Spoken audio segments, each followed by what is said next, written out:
Estamos con el viceministro de Trabajo, Guillermo Gándara. Señor viceministro, qué gusto saludarlo. ¿Qué tal todo? Muy bien, Luis Enrique, muchas gracias. Esta semana, digamos, y la pasada, ha sido de noticias, puede ser internacionales, en temas legales, un laudo arbitral que implicaba a Guatemala con otro país sobre el tema laboral. ¿En qué consistía, digamos, para que el ciudadano entienda que al final fue un proceso de 4 o 5 años? Pues fue un poco más de tiempo, Luis Enrique. Primero, muchas gracias por la invitación y por permitirnos manifestar los avances que hemos tenido en materia laboral en el país a través de la administración del presidente Morales y de la ministra Teleguario.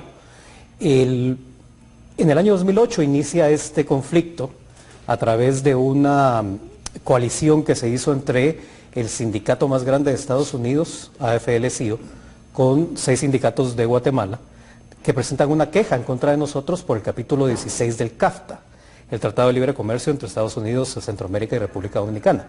Este tratado es de los primeros que trae un capítulo laboral, es decir, que hay cláusulas sociales dentro de los tratados de libre comercio. Lo que buscaban en ese momento era que la competitividad no se basara en violentar derechos laborales, y por eso se consideraron este tipo de cláusulas dentro de los tratados de libre comercio, y a partir de eso pues no se logró llegar a un acuerdo amistoso con el departamento del representante de Comercio de los Estados Unidos, y en el año 2011 inicia, entonces estamos hablando de 6 años, inicia esta disputa arbitral que concluyó hace 2 semanas mediante el laudo que favorece a Guatemala en muchos aspectos, pero que también nos da una voz de alerta que debemos tomar en cuenta. Ahora, qué curioso también, ¿verdad? Entonces es una especie de lobbying, entonces, ¿verdad? Es un lobbying de un sindicato guatemalteco o 6 sindicatos guatemaltecos con uno estadounidense. Y los sindicatos además son trabajadores públicos, o sea, hicieron una especie de lobbying, ¿verdad? Como ahora a nadie le gusta el lobbying, pues los sindicatos sí hicieron su lobbying con Estados Unidos. Y lo que planteaban al final, ¿qué era el argumento? ¿Qué era lo que querían? ¿O cuál hubiera sido el error en caso que hubiéramos perdido este lado de nosotros? El argumento de los sindicatos era que habían 8 casos en los cuales consideraban que Guatemala había fallado en el cumplimiento de sus leyes laborales. Y armaron toda la queja, todo el caso, con base en estos 8 casos, que recopilaban 5 años de trabajo de ellos. El panel arbitral, cuando entró a valorar esta situación, estableció que independientemente de las falencias que pudo haber existido durante el cumplimiento de las leyes laborales en Guatemala, ello no constituía un curso de inacción voluntario de Guatemala de no aplicar sus leyes, sino lo que decía era cualquier país puede fallar en aplicar sus leyes.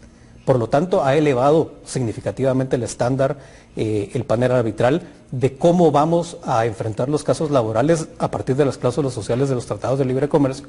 Y recordemos que este es el primer caso, Luis Enrique, de una disputa a nivel mundial en materia laboral a partir del Tratado de Libre Comercio. Entonces, vemos que Guatemala está reconstruyendo su imagen ante la comunidad internacional a través de este tipo de sentencias donde se evidencia que nosotros no tenemos una intencionalidad de no cumplir las leyes laborales. Hay momentos en los cuales las particularidades legislativas impiden el cumplimiento, pero eso no quiere decir que sea un curso de inacción, especialmente que afecte el comercio. Esos 8 casos no podía determinarse que afectara el comercio entre Estados Unidos y Guatemala, por lo tanto el panel arbitral fue contundente. Y a tu pregunta de qué hubiese afectado, eran 15 millones de dólares por lo menos en juego, wow, en caso hubiésemos salido... Ahora, pero señor viceministro, el tema de los sindicatos en Guatemala por lo menos es controversial. De repente pasa por un desgaste por los liderazgos que han tenido por tanto tiempo, ¿verdad?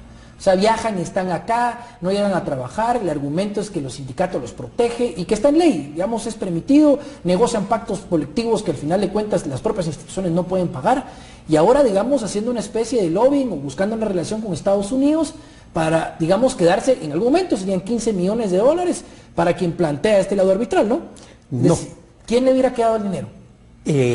Esta condena hubiese sido para el Estado de Guatemala para invertir en su propio Estado, es decir, fortalecer la inspección de trabajo, fortalecer el Ministerio de Trabajo y los tribunales laborales. Para eso hubiese servido esos 15 millones de dólares, no se los hubiéramos entregado a Estados Unidos, al contrario, se hubiesen reinvertido en el país, pero hubiese sido un muy mal mensaje, Luis Enrique, respecto de nuestra imagen a nivel internacional, y consideramos que hay que ver el lado positivo de esta situación, más allá de lo económico, es cómo superamos ya esa fase de disputa entre los dos países, y que lo que tenemos ahora, que es estrechar los lazos de cooperación. Recordemos, Estados Unidos es nuestro socio comercial principal a nivel mundial, y consideramos que más allá de a quién haya afectado o beneficiado este laudo arbitral, lo que nos permite es un parteaguas entre nuestra relación con Estados Unidos. Ahora, viceministro, uno se plantea,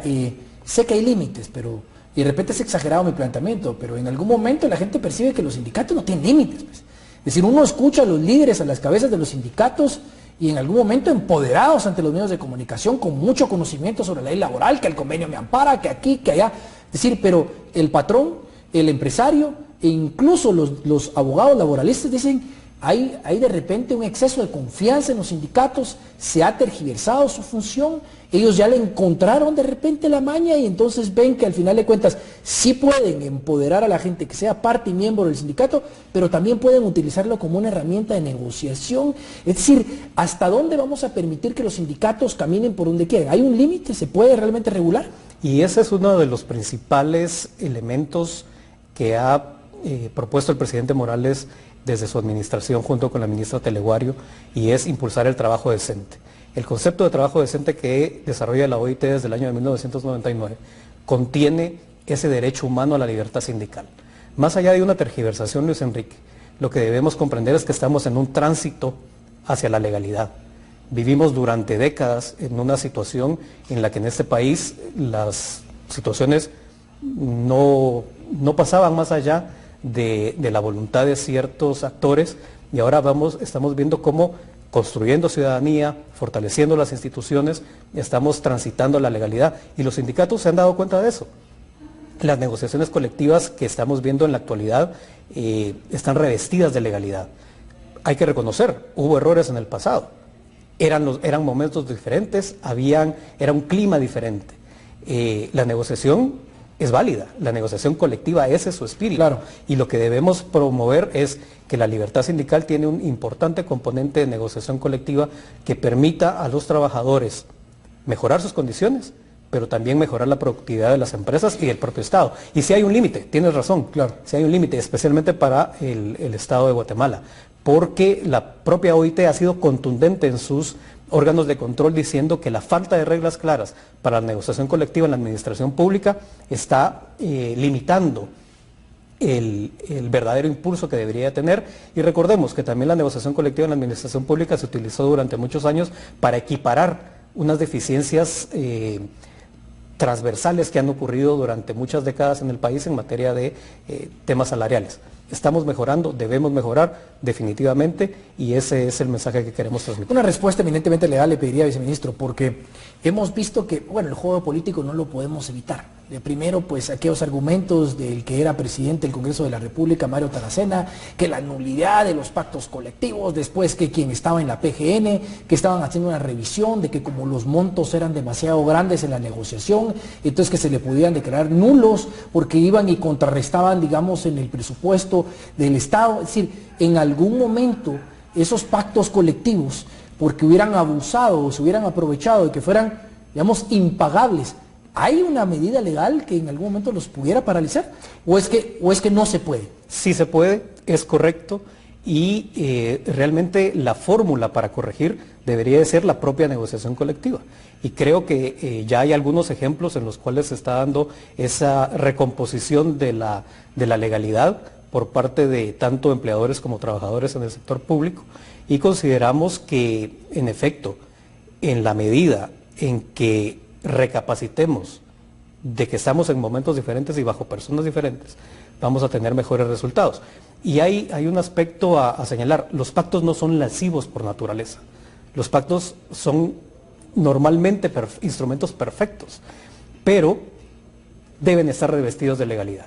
muchos de las cláusulas de algunos pactos colectivos, especialmente en la administración pública, donde hay una limitación legal constitucional para no exceder más allá de lo que la ley nos permite como funcionarios y empleados públicos. Y hay un aspecto importante, Luis Enrique, no se trata solo del funcionario que acepta, sino también del empleado público. Ambos hemos jurado, desde el momento en el que tomamos posesión o desde que fuimos contratados como empleados públicos, a respetar la Constitución, a respetar la legalidad, y es en dos vías. Esa es la diferencia entre la negociación pública, la negociación colectiva en la administración pública y en lo privado. Hay un límite de legalidad que debemos ¿Se violaría, viceministro, en algún momento un planteamiento, o se violaría, digamos, el derecho de libertad sindical si se restringiera que existiera, por ejemplo, puede ser un absurdo lo que plantea, usted es el experto en derecho laboral, que existiera un sindicato por institución? Es que, digamos, es ridículo, hasta estúpido oír que hay una institución que tiene 56 sindicatos. Entonces yo entiendo que los empleados, que yo también pudiera formar un sindicato en las empresas donde trabajo, pero no que se formen 56 sindicatos. Ahí, digamos, es potestad del Ministerio de Trabajo, de la Inspección General. Se pudiera hacer un cambio en la ley en donde se diga, mire, está bien, júntense, formen sindicatos, pero no porque ustedes saben que es una herramienta a su favor, formen 56 en un mismo instituto. Comprendemos la preocupación, y esa ha sido una preocupación histórica. Realmente la libertad sindical es tan amplia como un derecho humano, que así está considerado desde la Declaración Universal de los Derechos Humanos, reconocida posteriormente en los convenios de la OIT 87 y 98. Sí se pueden establecer límites, pero en Guatemala históricamente no se hizo en la administración pública. Recordemos que la atomización sindical no beneficia a nadie, porque no hay una representatividad real de los sindicatos, y por eso, por ejemplo, en el caso de los ministerios de salud o educación, hay un sindicato mayoritario que es el que negocia los pactos colectivos. ¿Por qué? Porque son los que gozan de representatividad.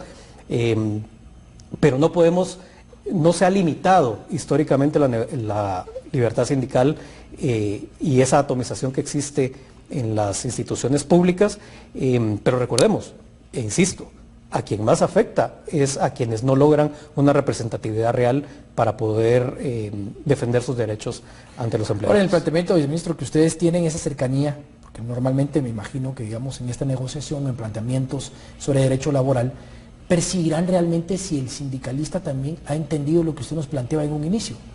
Es que hay que volver a la legalidad, hay que partir de la ley y sobre eso hay que caminar. ¿Lo entienden o nuevamente es, no, es que yo voy a ver por dónde me voy? Es decir, que eso es lo que la gente percibe. No es que yo lo planteé, pero eso es lo que pareciera. ¿Ha entendido también el sindicalista que hay cosas donde no puede obtener? Construir ciudadanía es complicado, retornar a la legalidad es complicado. Y hay un mito muy grande a nivel nacional, Luis Enrique, y es el tema de los derechos adquiridos. Ese es un tema que no está agotado ni siquiera por la propia Corte de Constitucionalidad. Hay una desconceptualización de los derechos adquiridos y pareciera, y este es un mensaje que queremos transmitir claramente, pareciera que lo negociado es intocable y no se puede negociar a la baja. Recordemos, una empresa que no tiene ahora los recursos que tenía hace algunos años, debe ajustar sus mecanismos salariales, y no por eso va a privilegiar el despedir gente o reducir salarios. No, estamos atendiendo a que la negociación colectiva es por un plazo determinado, bajo una fotografía de ese momento, pero esa fotografía puede variar significativamente a futuro. Entonces consideramos que ese análisis lo estamos transmitiendo a los grupos organizados de trabajadores, a los sindicatos.